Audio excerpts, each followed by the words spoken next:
আমরা সকলেই জানি শাবান মাসের আগে একটা মাস, সে মাসটা হচ্ছে রজব মাস। এই রজব আর রমজান এই দুটোর মধ্যবর্তী একটা মাস হচ্ছে শাবান। অবশ্যই আলোচনা আজকে মাদ্রাসা কেন্দ্রিক হবে, কিন্তু একটুখানি আলোচনা আপনাদের খিদমতে করে দিই। যেহেতু একটু মোতাবারক মাসে আপনি আমি বসে আছি, আল্লাহ পাক কবুল করেছেন, আল্লাহ পাক নিয়ামত দিয়েছেন। সাহাবা একরাম হুজুররা বলছেন এই শাবান যে মাসটা রমজানের আগে, আল্লাহ কোরআনের মধ্যে বলছে সূরাতুল বাকারার মধ্যে, কুতিবা আলাইকুমুস সিয়াম কামা কুতিবা আলাল লাযিনা মিন ক্বাবলিকুম লাআল্লাকুম তাত্তাকুন। এই যে একটা মাস আল্লাহ রোজা রাখা যে বাধ্যতামূলক করেছেন, আবশ্যিক করেছেন, এই একটা মাস যে রমজানের রোজা আদায় করতে হয়, আল্লাহ নবী আল্লাহ রসুল শাবানে যখন চাঁদটা দেখতেন, হুজুর রোজা রাখা আরম্ভ করে দিতেন। হাদিস বলছি, যতক্ষণ পর্যন্ত সওয়ালের যখন চাঁদটা না দেখতেন, ঈদের চাঁদটা না দেখতেন, ততক্ষণ হুজুর রোজা আদায় করে দিতেন।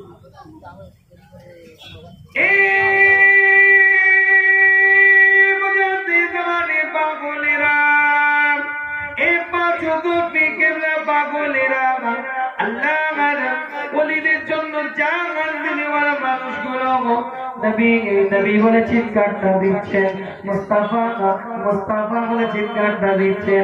আল্লাহ পাক কবুল করেছে মালিগ্রাম মাদ্রাসা এই প্রাঙ্গণে মাহফিলের মধ্যে বসার আল্লাহ পাক সুযোগটা দান করে দিয়েছে।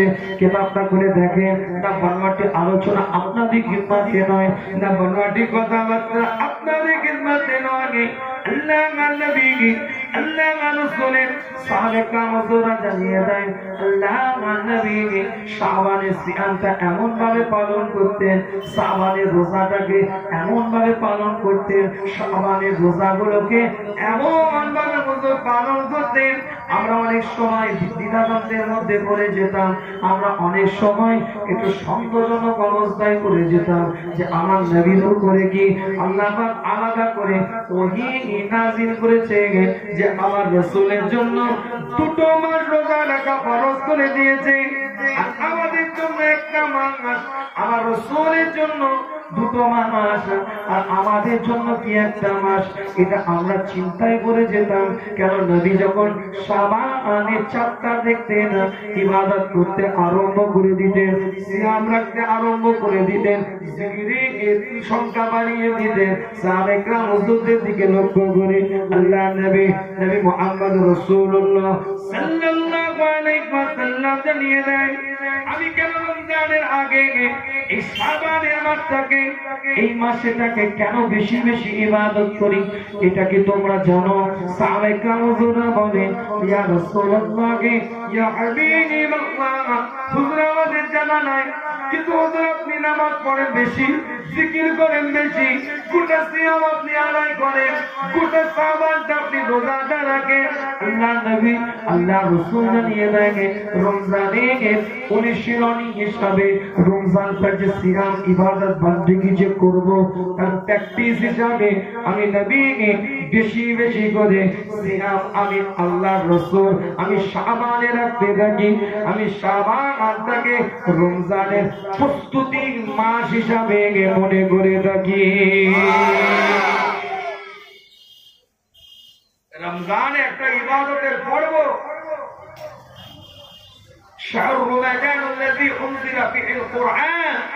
রমজান একটা ইবাদতের বিষয়। জিকির বেশি, সালাত বেশি, নামাজ বেশি, তাসবিহ বেশি, দরুদ বেশি, তেলাওয়াত বেশি।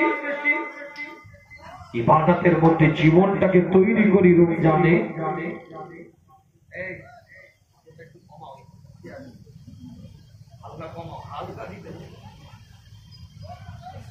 এই রমজানের প্রস্তুতি হিসাবে আমি রাসূল, আমি নবী মুহাম্মদ রাসূলুল্লাহ সাল্লাল্লাহু আলাইহি ওয়াসাল্লাম শাবান মাসটাকে বেছে নিয়েছি। মনে রাখবে, আমরা ফাইনাল পরীক্ষা দেওয়ার আগে টেস্ট পরীক্ষা দিতে হয়। প্রি-টেস্ট পরীক্ষা আগে ছিল, এখন উঠে গেছে। আগে মাধ্যমিক পরীক্ষা দেওয়ার আগে একটা টেস্ট পরীক্ষা হতো, তারপর টেস্ট পরীক্ষা হতো, তারপরে মাধ্যমিক পরীক্ষায় বসতে হতো। ঠিক তেমন ট্রায়াল দিতে হয় যে ছেলেটার যোগ্যতা কেমন, টেস্টে কেমন রেজাল্ট করেছে, টেস্টে কেমন রেজাল্ট করেছে, তারপরে সেন্টারে যে কি করছে তার নিজের উপরে মেরিটের উপরে একটা অভিজ্ঞতা হয়। হাহু দাও একটু নালে কথা বলা যাবে না, অ্যালবালাইটিস বোবার মতন ওয়াজ শুনলে হবে না। গত পরশু দিনে 11 তারিখ গত পরশু দিনে এক জায়গায় আলোচনা করছিলাম, তো বেচারা মুখে কথা বলতে পারে না, মুখের আওয়াজ স্পষ্ট নয়, অস্পষ্ট আওয়াজ। এই আওয়াজটাকে নিয়েও সে এমন ভাবে বলার চেষ্টা করছে, আল্লাহ তাসবিহ জিকির এতটাই রেসপন্স দিচ্ছে, দেখলে মায়া লেগে যাবে। আমি লাস্টে বললাম, বাবু তুমি একটু চুপ থাকো, তোমার কষ্ট হচ্ছে আমার মনে হয়। তার মুখের লাভ পরিষ্কার নেই, কিন্তু সে কথা বলার চেষ্টা করছে। আমার পীরের আওলাদ একটু রেসপন্স দিয়ে বক্তব্য দিচ্ছে, আমার দাদা পীরের খুন, আমার দাদা পীরের রক্ত, আমার দাদা পীরের বিলাস, আমার মুজাদ্দিদের জামানে খুন বিলাস রক্ত আমার পাড়ায়, আমার মহল্লায়, আমার গ্রামে, আমার এলাকায়। একটু রেসপন্স দিই, একটু তার সাথে সহযোগিতা করি, চেষ্টা করছে। আর আজকে আপনাদের জবান তো ভালো আল্লাহ দিয়েছে, আলহামদুলিল্লাহ। কত স্লোগান রাস্তার মাথায় কত রকম স্টাইলে দিচ্ছেন। একটু কোরআনের মাহফিলে একটু পীরের আওলাদের সাথে কথা বললে কি অসুবিধা হবে? জোরে বলেন অসুবিধা হবে? আল্লাহ পাক কবুল করেন, সকলে বলেন আমিন। আলোচনা বোঝার চেষ্টা করেন। আগে টেস্ট পরীক্ষা দিলেন, টেস্ট পরীক্ষা দিলেন, তারপর সেন্টার পরীক্ষা, আগে ট্রায়াল নেন এই ছেলেটা পারবে কিনা। আমি ধরেন আমার একটা কাছে কোনো কেউ, ধরেন একজন শিক্ষক আমার মাদ্রাসায় শিক্ষকতা করবে বলে এসেছে, আমি তাকে ট্রায়াল নিই, এই তুমি এই কিতাবটা পড়ো, এই কিতাবটা তুমি পড়ো, যদি পড়তে পারে, বুঝতে পারি, না পড়ার যোগ্যতা আছে, কোয়ালিফিকেশন ঠিক আছে, মেরিট অনুযায়ী, যোগ্যতা অনুযায়ী মেরিট আছে, তখনই বোঝা যাবে তাকে একটা যোগ্য জায়গা দেওয়ার একটা বিষয় থাকে। প্রত্যেকটা জিনিস একটা ট্রায়াল হয়, হয় না ভাই? এই যে মাইকে কথা আমি বলছি, এই সকাল থেকে hello check 1 2 3 4 5 1 2 3 4 5 hello check check mic testing করে না? করে না কেন? সে মাইকটাকে টেস্ট করছে। মনে রাখবেন, এতগুলো কথা বলছি অন্য কিছু নয়, আপনাদেরকে বোঝানোর জন্য। আল্লাহ নবী, আল্লাহ রসুল বলছেন রমজান আসছে, এই রমজানের আগে তোমাদের কাছে শাবান, এটা ট্রায়াল নাও। এটা ট্রায়াল নেওয়ার সময়, এই সময়টা প্রস্তুতি নেওয়ার সময়, এই সময়টা তোমাকে তৈরি করার সময়, এই সময়টা তোমাকে জীবনটাকে তৈরি করে নেওয়ার সময়।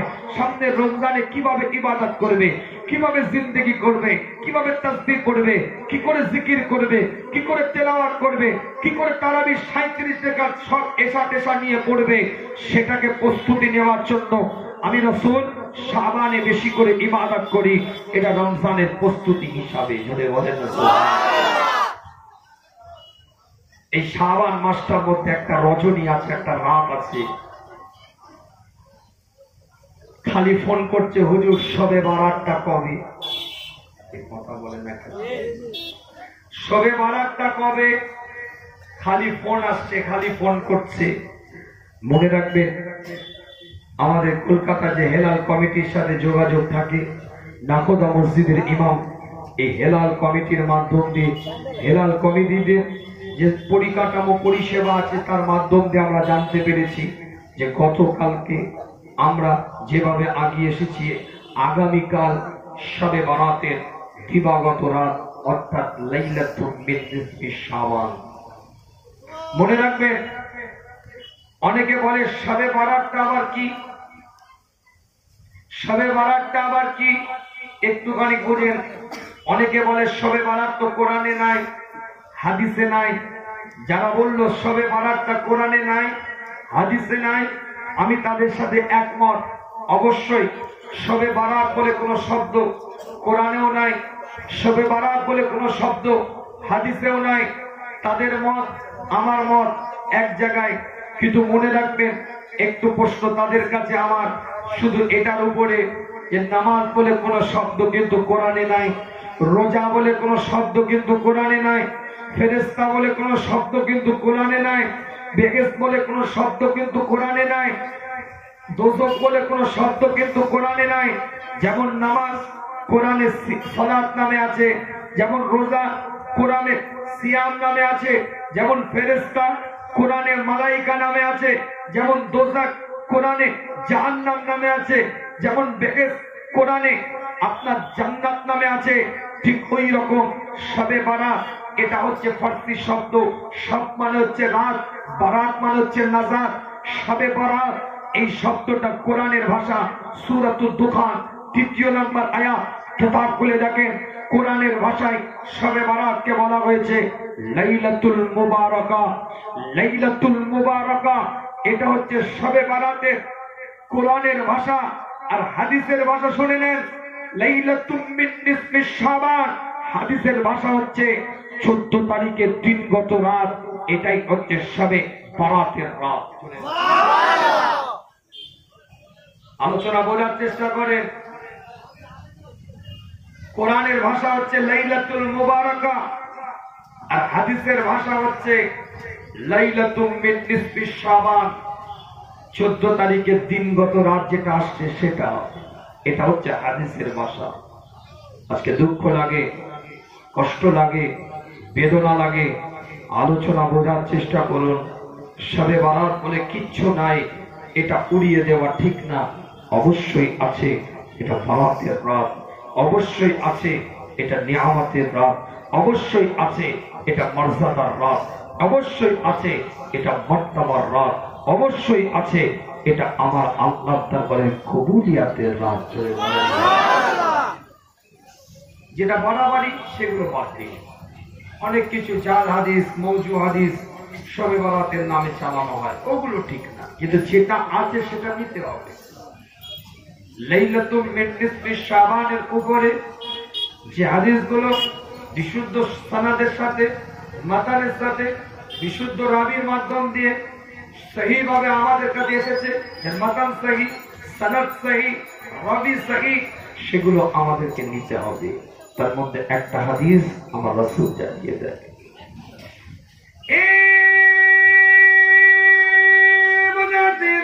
পাগলেরা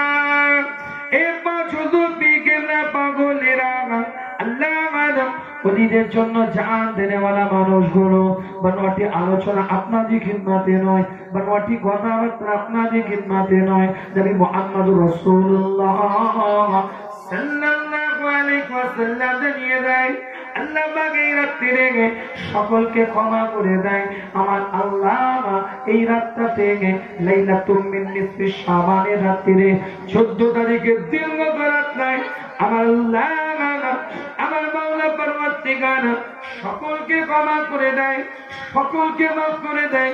এই রাতটাতে যারা জাগবে, এই রাতটাতে যারা ইবাদত করবে, এই রাতটার উপরে মধ্যে যারা ইবাদতের মধ্যে জীবনটাকে কাটাবে, এই রাতটার মধ্যে যারা তাসবিহের মধ্যে জীবনটাকে কাটাবে, আল্লাহ নবী আল্লাহ রাসূলের হাদিসের রিওয়ায়াতের মধ্যে পাওয়া যায়, বুখারী শরীফের মধ্যে এসেছে, 3টে রাতের চোখটাকে আমার আল্লাহ কবুল করে। 3টে চোখকে আমার আল্লাহ পাকের দরবারে কবুলিয়াত দেয়। একটা চোখ হচ্ছে গভীর রাত্রে আল্লাহ আমার জন্য আল্লাহর দরবারে তাসবিহ করে, আল্লাহর দরবারে জিকির করে, আল্লাহর দরবারে সিজদা করে, আল্লাহর দরবারে রুকু করে, আল্লাহর দরবারে তাসবিহ করে, আল্লাহর জিকির, আল্লাহর তাসবিহ করে জীবনটাকে কাটিয়ে দেয়।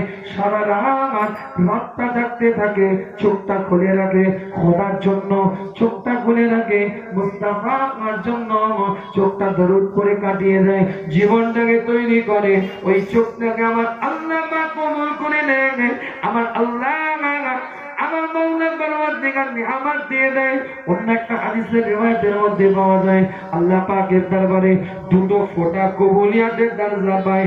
একটা ফোঁটা হচ্ছে শহীদের রক্তের ফোঁটা, ইসলামের জন্য, কোরআনের জন্য, শরিয়তের জন্য, ইসলামের নীতি আদর্শের জন্য নিজের জানটাকে জান না মনে করে, নিজের রক্তটাকে রক্ত না মনে করে শহীদ হয়ে যায়, রক্তের তোষাগুলো জমিনের মধ্যে পড়তে থাকে, ওই এক একটা ফোঁটাকে আমার আল্লাহ কবুল করে নেয়। বলবেন না, চিৎকার দিয়ে বলা যাবে না। দ্বিতীয় নাম্বার তাহাজ্জুদের ওয়াক্তের ফোঁটা, বান্দা যখন দূরে কাজ করে তাহাজ্জুদের নামাজটা আদায় করার পরে আল্লাহর কাছে দোয়াটা মাঙ্গে, আল্লাহর কাছে দোয়াটা চায়, আল্লাহর কাছে ফরিয়াদটা করে, আল্লাহর কাছে দোয়াটা চাইতে থাকে, আমার আল্লাহ আমার মাওলা পরওয়ারদিগার ওই চোখের পানি এটাকে কবুল করে নিয়ে ওই তাহাজ্জুদের ওয়াক্তে তার জীবনের সমস্ত গুনাহগুলোকে আমার আল্লাহ দাফন করে দেয়। এক নাম্বার সেই চোখ, যে চোখটা আল্লাহর ভয়ে আল্লাহর জন্য রাস্তা যায়। নবী মুহাম্মদ রাসূলুল্লাহ সাল্লাল্লাহু আলাইহি ওয়াসাল্লাম জানিয়ে দেয়, দ্বিতীয় নাম্বার হচ্ছে বান্দা যখন যুদ্ধের ময়দানে কুফফারদের সাথে লড়াই যারা করে, শরীয়তের দুশমনদের সাথে যারা লড়াইটা করে, ইসলামের নীতি আদর্শের দুশমনদের সাথে যারা যুদ্ধের ময়দানে লড়াই করতে থাকে, যারা লড়াইয়ের মধ্যে সঙ্গী সৈনিক হিসাবে ইসলামের কাজ করে, তাদেরকে যারা পাহারা দেয়, যাদেরকে পাহারা দেওয়ার জন্য চোখটাকে যারা খুলে রাখে, পাহারা দেওয়ার জন্য চোখটাকে যারা উন্মুক্ত করে রাখে, আল্লাহ নবী মুহাম্মদ রাসূলুল্লাহ সাল্লাল্লাহু আলাইহি ওয়াসাল্লাম জানিয়ে দেয়, ওই চোখটাকে আমার আল্লাহ কবুল করে নেয়। আর তৃতীয় নাম্বার চোখ, এটা আমার যুবকদের চোখ। তৃতীয় নাম্বার চোখ, রক্ত টকবক করে ফুটছে তাদের চোখ। তৃতীয় নাম্বার চোখ তাদের চোখ যাদের কলিজাটা এখনো টকবক করে ফুটছে, সবে 22, সবে 18, সবে 24, সবে 25, সবে 30, সবে 32, এখনো বিবাহ হয়নি, শাদী হয়নি, মাজায় বসে আছে 5 জন যুবক ছেলে, আরো বন্ধু পিছনে বসে আছে 5টা যুবক ছেলে, নোংরা ছবি দেখাচ্ছে, নোংরা ছবিটা দেখাবার চেষ্টা করছে, আরো 5টা বন্ধু বান্ধবের সাথে ঘুরছে, তারাও ইমোতে কল করছে, হোয়াটসঅ্যাপে কল করছে, ভিডিও কলিং করছে, বিভিন্ন নোংরা কাজের মধ্যে লিপ্ত আছে। কিন্তু এই যুবক ছেলেটার সামনে ওই ছবিটা যখন আনছে, নোংরা পিকচারটা যখন আনছে, ইমেজটা যখন আনছে, তখন সে চোখটাকে ফিরিয়ে নিচ্ছে, ঘুরিয়ে নিচ্ছে। অর্থাৎ সেই চোখ আল্লাহর কাছে কবুলিয়াতের চোখ, যেই চোখটা নোংরা জিনিস, খারাপ জিনিস, বাজে জিনিস থেকে নিজেকে দূরে সরিয়ে রাখে, ফিরিয়ে রাখে, চোখটাকে দূরে রাখে। আমার আল্লাহ দরবারে তৃতীয় নাম্বার চোখ, ওই চোখটা কবুলিয়াতের চোখ। চোখ ফিরানো যাবে? চোখ এখন ফিরানো মুশকিল, যা জলসার পরিবেশ। ফুচকার দোকান, ঘুগনির দোকান, চটপটির দোকান, ম্যাগির দোকান, নুডলসের দোকান, এগরোলের দোকান, কানের দুল, হার, জিলিপি, মিষ্টি, মিঠাই, কিছু বাকি আছে নাকি?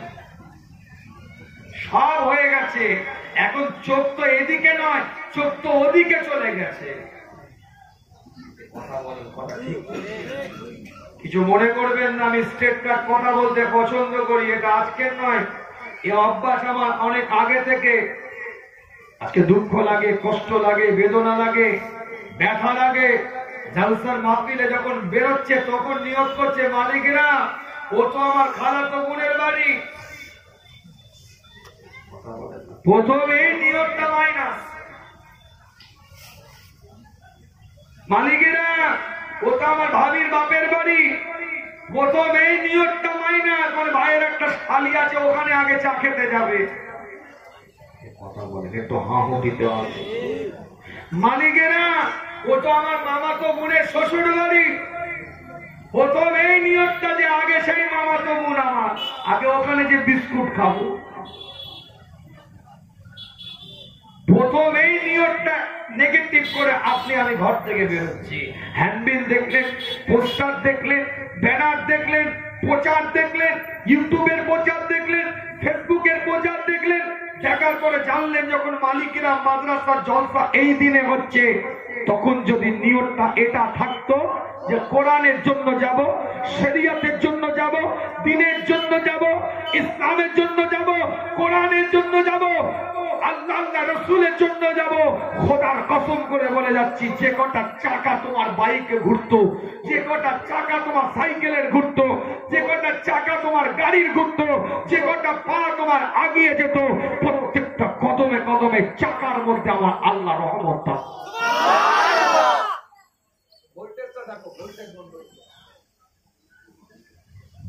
আর মালিগ্রামে আসলাম, এটা 3 নম্বর চলছে এই বছরে।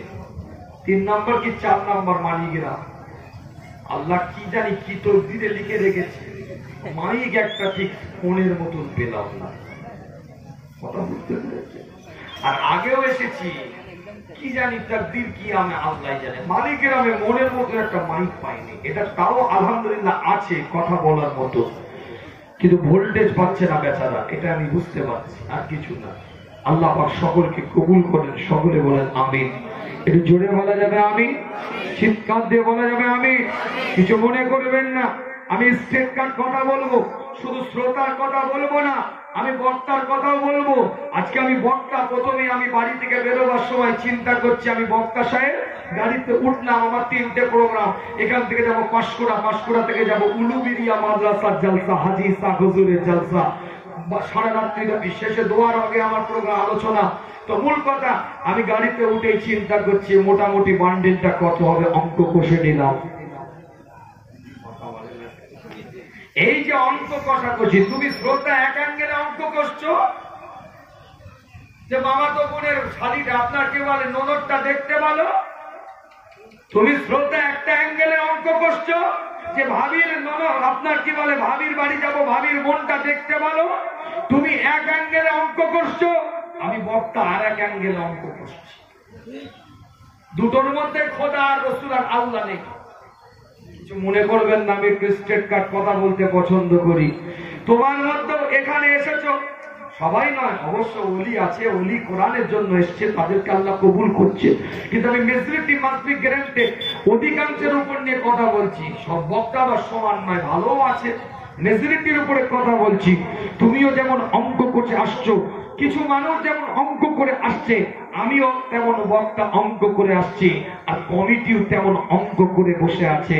আগের বছরে লকডাউনে হয়নি, এবছরে পুরো কুলো তুলা করতে হবে।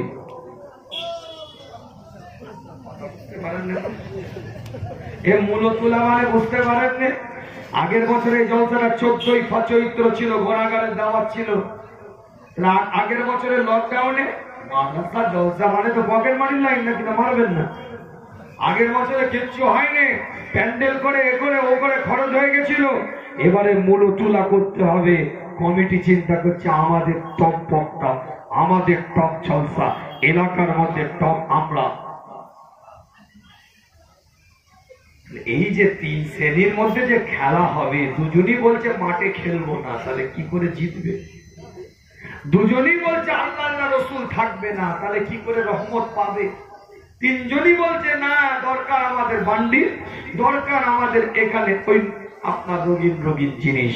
আল্লাহকে হাজির তাদের ছেলে বলি, হাত জোড় করে, এটা যদি খুশি না মান, আমি আপনাদের পীরের আওলাদ, আপনাদের পায়ে ধরে আপনাদের খিদমতে বলে যাই, যদি সত্যকারের আমি বক্তা আল্লাহ রসুলের জন্য আসি, এখানে ইন্তজামে কমিটি, পরিচালক মন্ডলী, তারাও যদি আল্লাহ আল্লাহ রসুলের জন্য করে, এখানে যারা বসে আছেন তারাও যদি আল্লাহ আল্লাহ রসুলের জন্য শোনেন, এই 3 শ্রেণীর মধ্যে যদি খুলুসিয়াত থাকে, মুস্তাফা জানিয়ে দেয় এটা রহমতের জায়গা।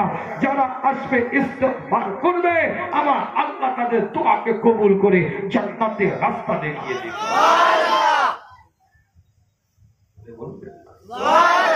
চিৎকার দিয়ে বলা যাবে না?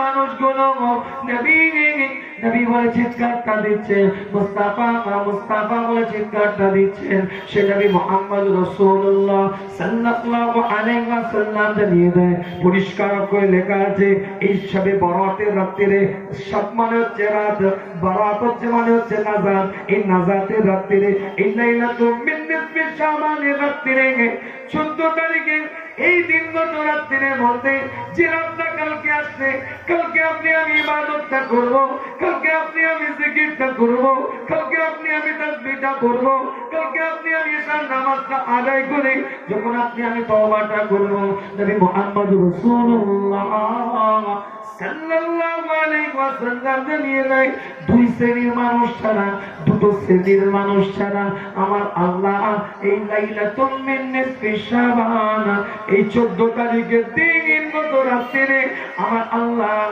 সবাইকে ক্ষমা করে দেয়, সবাইকে মাফ আমার আল্লাহ করে দেয়। কেবলমাত্র দুটো শ্রেণীর মানুষকে আমার আল্লাহ এই রাত্রিরে ক্ষমা করে না, এই রাত্রিরে আমার আল্লাহ পাক মাফ করেন না।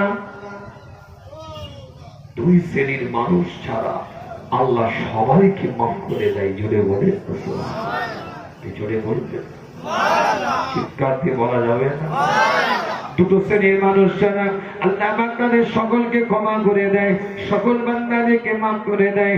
হাদিসের রিওয়ায়াতের মধ্যে এসেছে, এই হাদিসটা বুখারীর রিওয়ায়াত, মুসলিমের রিওয়ায়াত, কিতাব আপনারা বলে দেখে নেন, কে পরিষ্কার করে বাসানা সেই হাদিসের দ্বারা, বিশুদ্ধ হাদিসের দ্বারা প্রমাণিত। আল্লাহ পাক দুটো শ্রেণীর মধ্যে থেকে প্রথম শ্রেণী হচ্ছে তারাই যাদেরকে আল্লাহ এই রাত্রিরে ক্ষমা করে না, যাদেরকে আল্লাহ এই রাত্রিরে মাফ করে না, যাদেরকে এই রাত্রিরে আমার আল্লাহ পাক ক্ষমার দৃষ্টিতে দেখে না, যাদেরকে আমার আল্লাহ এই রাত্রিরে নিষ্পাপ বেগুনাহ বানাই না, তাদের মধ্যে প্রথম শ্রেণী হচ্ছে তারাই যারা কিনা আল্লাহর সাথে শিরক করে, আল্লাহর সাথে অংশীদার করে, আল্লাহর সিফাতের সাথে শিরক করে, আল্লাহর গুণাবলীর সাথে শিরক করে, আল্লাহ পাকের যাদের সাথে অংশীদার সাব্যস্ত করে। আমার আল্লাহ ওই বান্দাকে ক্ষমা করেন না যে বান্দাকে আপনার অংশীদার ওয়াহদানিয়াতের রিসালাতের কর্তব্যের, আল্লাহ যে ওয়াহদানিয়াতের উপরে আকীদা, এটার উপরে নড়াচড়া করে, এটার উপরে মজবুতি থাকতে পারে না, এটার উপরে নড়াচড়া করতে লাগে। পরিষ্কার হাদিসের কথাই এসেছে, তাদেরকে আমার আল্লাহ পাক ক্ষমা করেন না। শিরককারী, অংশীদার সাব্যস্তকারী, অংশীদার যারা করবে।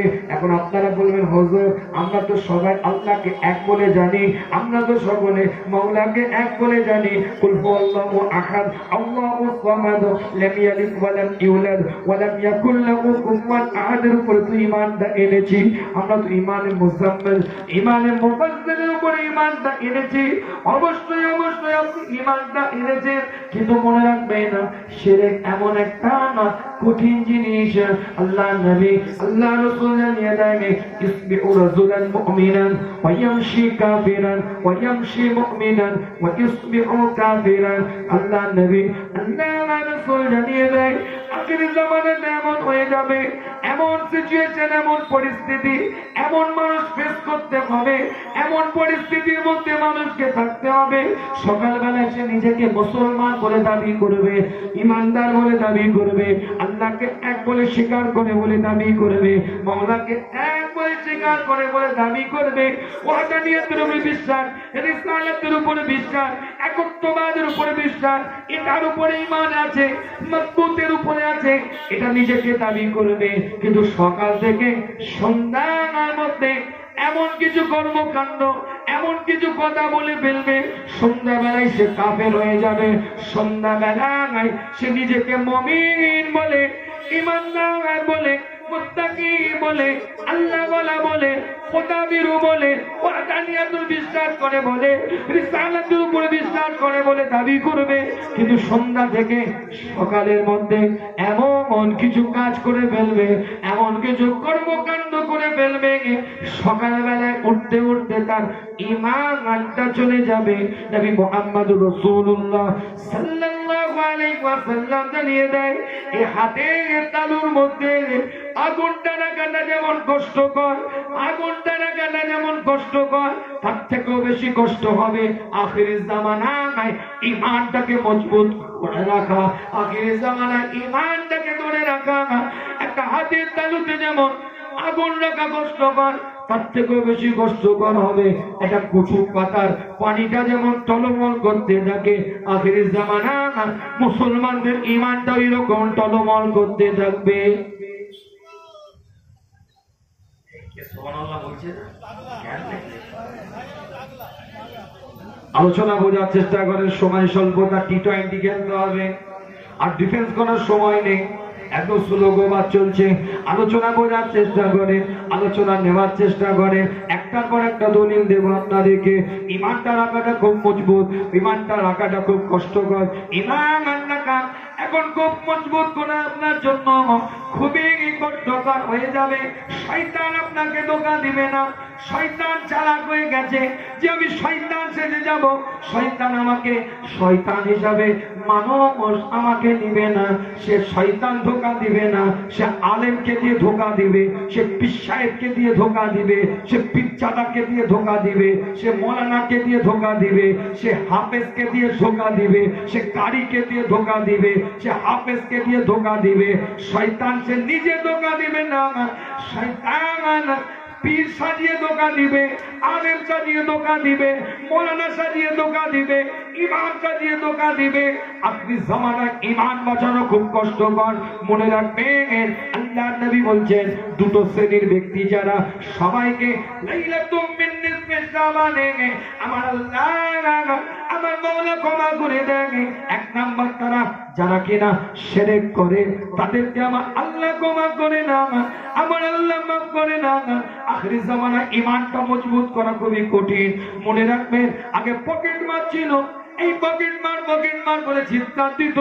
এখন তোমার টাকা মারবে না, তোমার অর্থ মারবে না, তোমার সম্পদটা মারবে না, এখন তোমার ঈমানটা মেরে নিয়ে চলে যাবে। ঠিক বলছি, শয়তান তোমাকে ধোঁকা দেবে না। তুমি তো শয়তান চেনো।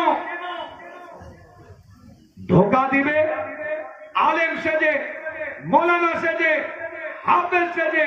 আরে গত কয়েক দিন ধরে, গত এক সপ্তাহ ধরে গোটা পৃথিবী তোলপাড় চলছে। কে ওটা বলে? মুখে হাত দিয়ে বলে ওই ব্যক্তিটা কে? কোন কাফেরের ছেলে, কোন মুশরিকের ছেলে বলতে পারবেন আপনি? কোন হিন্দু বাড়ির ছেলে, কোন খ্রিস্টান বাড়ির ছেলে, কোন আপনার ইসাই বাড়ির ছেলে, কোন ইহুদির বাড়ির ছেলে না, নিজেকে মুসলমান দাবি করে, নিজেকে সালমান আপনার কি বলে মুসলমান দাবি করে শিয়া সম্প্রদায়ের মানুষ ওয়াসিম রেজভি, আরে সেই তো বলেছে যে ভারত থেকে 26টা কোরআনের আয়াতকে বন্ধ করতে হবে। কে বলেছে? কাফেরের বাচ্চা, মুশরিকের বাচ্চা, কোন খ্রিস্টানের বাচ্চা, কোন ইহুদির বাচ্চা। আর রাসূল বলছে আখিরি জামানায় ঈমানটা ধরে রাখা মুশকিল। আমার মুস্তাফা বলছে ওই রাত্রে সবাইকে মাফ করে দেওয়া হবে। আলোচনা বুঝেন কোন পয়েন্টে কি বক্তব্য দিচ্ছি। শিরককারীকে আমার আল্লাহ পাক ক্ষমা করবে না। আর শিরকটা খুবই সামান্য কথায় ঈমান চলে যাবে। কে বলছে? ওয়াসিম রেজভি, সুপ্রিম কোর্টের চিফ জাস্টিস, সুপ্রিম কোর্টের সুপ্রিমো, সুপ্রিম কোর্টের যিনি দায়িত্বশীল, তাকে অ্যাপ্লিকেশন করেছে, তাকে দরখাস্ত করেছে, তাকে জানিয়েছে যে ভারতের মুখ থেকে 26টা কোরআনের আয়াত গণতান্ত্রিক বিরুদ্ধে, ভারতের সংবিধানের বিরুদ্ধে। তাই 26টা কোরআনের আয়াতকে অবিলম্বে ভারত থেকে ব্যান করতে হবে। এটা তার অ্যাপ্লিকেশন, এটা তার দরখাস্ত।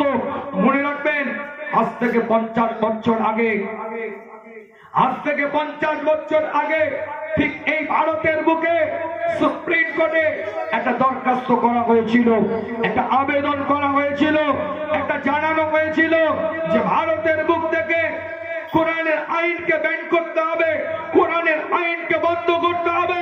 তৎকালীন যুগে যিনি সুপ্রিম কোর্টের চিফ জাস্টিস ছিলেন, তৎকালীন যুগে একটা হিন্দু ভদ্রলোক, তিনি বলেছিল এটা একটা স্বর্গীয় আইন, এই আইনকে রদবদল করার মতন ক্ষমতা পৃথিবীর কোন মানুষের নাই, এটা একটা স্বর্গীয় আইন। তাই মনে রাখবেন, একটা গাছ একটা কুরুলের দিকে তাকিয়ে বলে, এই কুরুল, তোর বাবার ক্ষমতা নাই আমাকে কাটার, যদি আমার স্বজাতি তোর পাশে গিয়ে না দাঁড়ায়। মনে রাখবেন, আজকে কুরুল সম্পর্কে নতুন করে আপনাদেরকে অভিজ্ঞতা দেওয়ার আমার কিচ্ছু নাই, কেন কুড়ুল ব্যাপারটা কি আপনারা আমার থেকে ভালো জানেন। কুড়ুলের মাঠ কোনো অ্যালুমিনিয়ামের হয় না, কোনো সিলভারের হয় না, কোনো স্টিলের হয় না, ওটা কিন্তু কাঠেরই হয়ে থাকে। মুসলমানকে মারা তো দূরের কথা, আঘাত করা তো দূরের কথা, একটা মুসলমানের পশম হিলাবার ক্ষমতা কোনো কাফেরের ছিল না, কোনো মুশরিকের ছিল না, যদি একদল মুনাফিক মুসলমান তাদের পাশে গিয়ে না দাঁড়াতো। এর কথা বলে তাসলিমা নাসরিনের বাপের বাড়ি কোথা, সে কে? সালমান রুশদি কে? আজকে কোরআন এখানে বুকে নেওয়া হয়, কোরআন এখানে দিলে নেওয়া হয়, বাচ্চা ছেলেদের বুকে কোরআন আছে। আজকে সে বলছে কোরআনের পাখিগুলো এখানে তুলে তুলে পড়ে, কোরআনের পাখিগুলো এখানে বাচ্চা ছেলেগুলো কোরআন থেকে বুকের সাথে নেয়, কলিজার সাথে নেয়। মনে রাখবে, আমি আজকে আপনাদের প্রিয় আওলাদ বলে যাচ্ছি, আপোষ সব জায়গায় করব, কোরআনের আইনের কাছে কোনো আপোষ করতে পারবো না। টাকা চাষ দিয়ে দেব, সম্পত্তি চাষ দিয়ে দেব, জান চাষ দিয়ে দেব, মাল চাষ দিয়ে দেব, রক্ত চাষ দিয়ে দেব, বিরাট চাষ দিয়ে দেব, খুন চাষ দিয়ে দেব, যা চাইবি তাই দেব। কিন্তু কোরআনের কোন আইনের দিকে আঙুলটা তুলে কথা বললে হাতটা কেটে নামিয়ে দেব।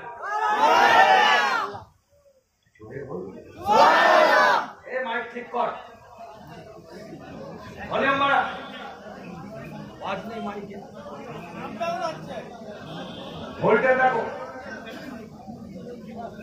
আল্লাহ সকলকে কবুল করেন। সকলে বলেন আমিন। জোরে বলা যাবে আমিন, চিৎকার দিয়ে বলা যাবে আমিন। আজকে মনে রাখবেন, আমি 5 মিনিটের জন্য 7 মিনিটের জন্য পারবে না, তারপরেও মেনে নিচ্ছি নাই। আরে কেতাব আকারে কোরআনের আয়াতগুলো নাই তুলে দিবে, সফটওয়্যার মোবাইল ডিলিট করে দিবে, বাদ দিয়ে দিবে। কিন্তু মনে রাখবে, হাজার হাজার লাখ লাখ কোটি কোটি হাফেজ বান্দা এখনো বেঁচে আছে, যাদের কেতাবের মধ্যে শুধু কোরআন নাই, কেতাব আকারে কোরআনটা নেই। তোমরা মুছে দিতে পারো, তুলে দিতে পারো, প্রিন্ট নাও বের করতে দিতে পারো। মনে রাখবে, সফটওয়্যার আকারে কোরআন যেটা মোবাইলে দেখি বা চিনি বা পড়ি, সেটা থেকে নাই ডিলিট করে দিতে পারো। মনে রাখবে, হাজার হাজার লাখ লাখ হাফেজ বান্দাদের বুকের মধ্যে কোরআনটা আছে, জায়গাটায় ওই রকম কোরআন ওই জায়গা থেকে রক্তে মাখা, তার বুকে মাখা, তার দিলে মাখা, তার অন্তরে মাখা। এখান থেকে তুমি ডিলিট করতে পারবে না, বাদ দিতে পারবে না। আল্লাহকে হাজের নাজের জেনে বলে যাচ্ছি, হাজার হাজার হাফেজ বান্দা তাদের কলিজা কেটে ওই রকম কোরআন আবারও হাজার হাজার লিখে।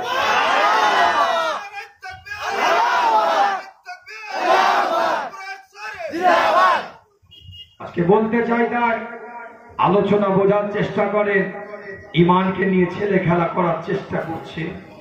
ইমান বাঁচান, ইমান বাঁচাবার ডাক দিতে হবে। আরে অধিকার অধিকার অধিকার, আরে তোমার সব থেকে বড় অধিকার তোমার শরীরের অধিকার, তোমার ইমানটাকে ঠিক রাখতে হবে। তোমার অধিকার অধিকার অধিকার, হ্যাঁ মেনে নিলাম, অধিকার লাগবে, তোমার সব লাগবে, সব দরকার। কিন্তু মনে রাখবে, তোমার শরীরের সব থেকে অধিকার সব থেকে বড় যে তোমার ইমানটাকে মজবুত করতে হবে। এটাই সব থেকে বড় তোমার শরীরের চাহিদা, তোমার আকেলের চাহিদা, তোমার সেন্সের চাহিদা। আসুন, আল্লাহ পাক তাই সবাইকে ক্ষমা করে দিবে, মাফ করে দিবে, সবাইকে মাফ করে দিবে। দুটো শ্রেণীর মানুষ, একটা হচ্ছে আল্লাহর সাথে যারা শিরক করে, অংশীদার করে। আল্লাহ নবী, আল্লাহ রসুলের সাহাবা হযরত মুআয ইবনে জাবাল হুজুরের সঙ্গী হয়ে আগিয়ে আগিয়ে যাচ্ছে। রাস্তার মধ্যে মুআয ইবনে জাবাল হুজুরের সাথে যাচ্ছে। বাইনা আনা রিফান নবী সাল্লাল্লাহু আলাইহি ওয়াসাল্লাম, হযরত মুআয ইবনে জাবাল বলছে, আমি এবং আমার রাসূল দুজনই একই একটা সাওয়ারির উপরে অবস্থান করে আছি। আমার আর আমার নবীর দূরত্ব খুবই নিকটে, খুবই কাছে। হুজুর আর আমি খুবই কাছে, নিকটের মধ্যে আছি। আল্লাহ নবী, আল্লাহ রাসূল আমাকে ডাকলেন, ইয়া মুআজ। আমি সঙ্গে সঙ্গে বললাম, কুনতু ইয়া রাসূলুল্লাহ, লাব্বাইক ইয়া রাসূলুল্লাহ। হুজুর আমি হাজির আছি, আপনি কি বলছেন বলেন। কিতাবটা খুলে দেখেন আল্লাহ নবী আল্লাহ রাসূল আবার ডাকলেন, আল্লাহ নবী আল্লাহ রাসূল ডাকলেন আবার ইয়া মুআজ, আবার রাসূল ডাকলেন। বুখারী শরীফ ৪র্থ অধ্যায় 2856 নম্বর হাদিস বলছি। আবার একইভাবে হযরত মুআজ ইবনে জামাল উত্তর দিলেন, হুজুর আমি হাজির আছি ফকল। আবার হুজুর ডাকছেন, সুম্মা সারআ সাআতা, আরেকটু আগিয়ে গেলেন, ফকল ইয়া রাসূল, হুজুর ডাকছেন ইয়া মুআজ, হে মুআজ। একইভাবে আমি উত্তর দিলাম, হুজুর আমি হাজির আছি, আপনি বলবেন।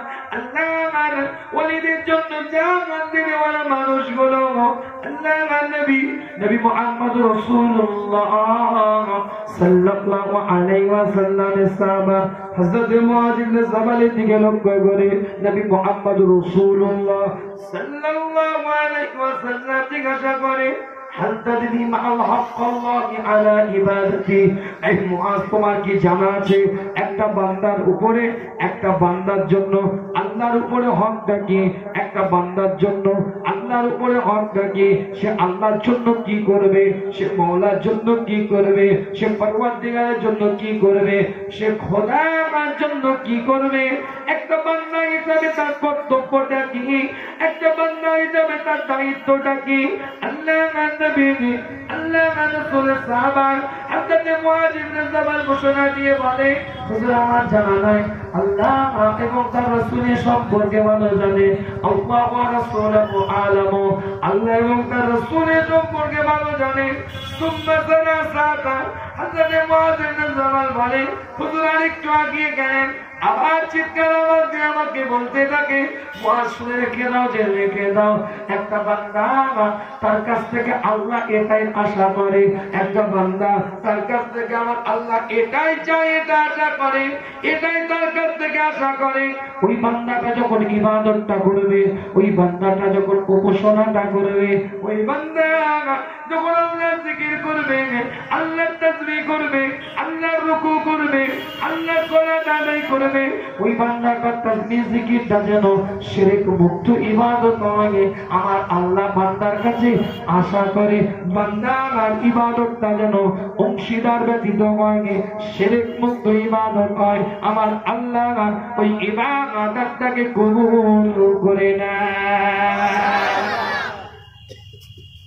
যদি বলবেন চিৎকার দিয়ে বলা যাবে না, আলোচনা বোঝার চেষ্টা করে, আলোচনা নেওয়ার চেষ্টা করে। সুম্মা সারাআতা, হুজুর আরেকটু আগিয়ে গেলেন, আল্লাহ নবী আল্লাহ রাসূল আবার প্রশ্ন করছেন, ইয়া মুআজ তোমার কি জানা আছে বান্দার যখন ইবাদতটা, বান্দার যখন উপাসনাটা, বান্দার যখন জিকিরটা, বান্দার যখন তাসবিহটা, বান্দার যখন রুকুটা, বান্দার যখন সিজদাটা, বান্দার যখন ইবাদতটা শিরক মুক্ত হয়ে যাবে, বান্দার ইবাদতটা যখন শিরক মুক্ত ইবাদত হয়ে যাবে, ওই বান্দাটার জন্য আমার আল্লাহ কি নিয়ামতটা দিবে, কি মর্যাদাটা দিবে, কি মার্তাবাটা দিবে, এটা কি তোমার জানা আছে? আল্লাহ নবী আল্লাহ রাসূলের সাহাবা হযরত মুআজ ইবনে জাবাল জানিয়ে দেয়, ইয়া রাসূলুল্লাহ ইয়া হাবিবাল্লাহ আল্লাহ ওয়া রাসূলুহু আলামু, হুজুর আমি জানি না, আল্লাহ এবং তার রাসূলের সম্পর্কে ভালো জানে। আল্লাহ নবী আল্লাহ রাসূল জানিয়ে দেয়, বান্দার ইবাদতটা যখন, বান্দার উপাসনাটা যখন শিরক মুক্ত ইবাদত হয়ে যাবে, আমার আল্লাহ ওই বান্দাটার উপরে, ওই বান্দাটার জন্য আমার আল্লাহ আযাব মুক্ত একটা জান্নাত দান করে দিবে। আযাব মুক্ত একটা জান্নাত দিবে। রাসূল কি বললেন? সর্বপ্রথম এবং প্রধান আমার আল্লাহ সবাইকে ক্ষমা করে দিবে, সবাইকে মাফ করে দিবে, সবাইকে ক্ষমার দৃষ্টিতে দেখবে, সবাইকে ক্ষমা করে দিবে, কিন্তু আমার আল্লাহ তাদেরকে ক্ষমা করবে না। ইন্নাল্লাহা লা ইয়াগফিরু আন ইউশরিকু বিহি ওয়া ইয়াগফিরু মা দুনা যালিকা লিমান ইয়াশা। পরিষ্কার কোরআন এসে গেছে। আল্লাহ পাক কোরআনের মধ্যে জানিয়ে দিচ্ছে, সূরাতুল পরিষ্কার অক্ষরে আমার আল্লাহ পাক জানিয়েছে, জিনের 72 নম্বর আয়াতের মধ্যে আমার আল্লাহ পাক এলান করেছে, আমার আল্লাহ পাক জানিয়ে দিয়েছে, আমার মওলা জানিয়ে দিয়েছে, ক্ষমা তাদের নাই, তাদের ক্ষমা নাই যারা শিরক করবে। হাদিস আমার রাসূল বলছে, এই শবে বরাত লাইলাতুম মিন নিসফিশ শাবানের রাত্রিরে তাদেরকে আল্লাহ ক্ষমা করবে না যারা অংশীদার করবে। অংশীদারটা কেমন একটু বোঝার চেষ্টা করেন, আলোচনা আগিয়ে নিয়ে যায়। দ্বিতীয় নাম্বার, আমার রাসূল আর একজন ব্যক্তিকে ক্ষমা করবে না। এই রাত্রিরে আর একটা ব্যক্তি, আর একটা শ্রেণীর মানুষদেরকে আমার আল্লাহ পাক ক্ষমা করবে না, যে আল্লাহর এই রাত্রিরে যে মনের মধ্যে হিংসা রাখবে, বিদ্বেষ রাখবে, হিংসা থাকবে, বিদ্বেষ থাকবে, কলিজার মধ্যে অপরের প্রতি হিংসা রাখবে, বিদ্বেষ রাখবে, আর শিরককারী, এই দুটো ব্যতীত আমার আল্লাহ এই লাইলাতুম মিন নিসফিশ শাবান, এই লাইলাতুল মুবারাকা, ফার্সিতে যেটা বলি শবে বারাত, এই রাত্রিরে আমার আল্লাহ সবাইকে ক্ষমা করে দিবে। জোরে বলবেন সুবহানাল্লাহ। তাহলে এই রাতটা কাজে লাগাবার দরকার আছে না না? জোরে বলেন আছে না না? ঘুমিয়ে কাটাবে, হালুয়া রুটি খাওয়ার রাত, হালুয়া রুটি ছিঁড়ে খাবে, এজন্য এই রাত। হালুয়া রুটি করছো করো, একটু এতিম মিসকিনদেরকে দিয়ে দাও, গরিব বেওয়াদেরকে দিয়ে দাও, ওটা বাধ্যতামূলক নয়। শবে বারাত মানে হালুয়া রুটি নয়। তুমি করছো, খেতে মন চাইছো অন্যান্য দিনে যেমন হালুয়া রুটি, শবে বারাতে রাত্রে হালুয়া রুটি, একই জিনিস, খাবার, ওটা আলাদা কিছু ব্যাপার নয়। অন্যান্য দিনে যেমন হালুয়া রুটি, শবে বারাতেরও হালুয়া রুটি, একই জিনিস, আলাদা কিছু নয়। অন্যান্য দিনেও এতিম মিসকিনকে দিলে সওয়াব হবে, শবে বারাতে রাত্রেও এতিম মিসকিনকে দিলে সওয়াব হবে। আপনি অতিরিক্ত কিছু যে করতেই হবে, না করলে সব রাত হলো না, এ চিন্তা নয়। শবে বারাত আপনাকে পালন করতে হবে, জীবনের রাস্তাটাকে শরীয়তের রাস্তায় আনতে হবে। শবে বারাত আপনাকে পালন করতে হবে হালুয়া রুটি খাওয়ার জন্য নয়, জীবনটাকে কোরআনের পথে, শরীয়তের পথে, দ্বীনের পথে, ইসলামের পথে, আল্লাহ রাসূলের পথে নিজেদেরকে পরিচালিত করে সমাজের বুকে নিদর্শন করে দিতে হবে যে আজকে শবে বারাতের রাতটা জাগবো। খোদা, আজকে শবে বারাতের রাত্রে জেগে জিয়ারতের হাদিসের দলিল আছে কিছু, জিয়ারত করতে মন চায় আপনি করুন, 100 বার জিয়ারত করুন, কিন্তু মনে রাখবেন ওই জিয়ারতটা করার আগে ভাবুন জুরুল কবরে ফাইন্নাহু তুযাক্কিরুল মাউতা। আজকে কারোর জন্য আপনি জিয়ারত করছেন, আজকে কারোর জন্য আপনি ফরিয়াদ করছেন, আজকে কারোর জন্য শবে বারাতের রাত্রে আপনি জেগেছেন, আপনি জিয়ারত করছেন, মনে রাখবেন কালকে কেউ আপনার জন্য হয়তো করতেও পারে, নাও করতে পারে। ওই অন্ধকার কবরগুলো ঘুরে ঘুরে চিন্তা করুন, এই কবরে আমাকেও যেতে হবে, না শরীয়ত নেব, না ইসলাম নেব, না কোরআন নেব, না মনটাকে আল্লাহ রাসূলের রাস্তায় ফিরে আনবো। আজকে লাইলাতুম মিন নিসফিশ শাবান পেয়েছি, না আজ থেকে মন থেকে সব রকম আমার গীবত, সব রকম পরচর্চা, সব রকম পরনিন্দা, সব রকম হিংসা, বিদ্বেষ আজকে রেখে দিলাম, আজকে আর কোনো নয়। আজকে জীবনটাকে আল্লাহ রাসূলের রাস্তায় নিয়ে আসি, আমার আল্লাহ তো সব গুনাহকে এই রাত্রিরে মাফ করে দেন। সুবহানাল্লাহ।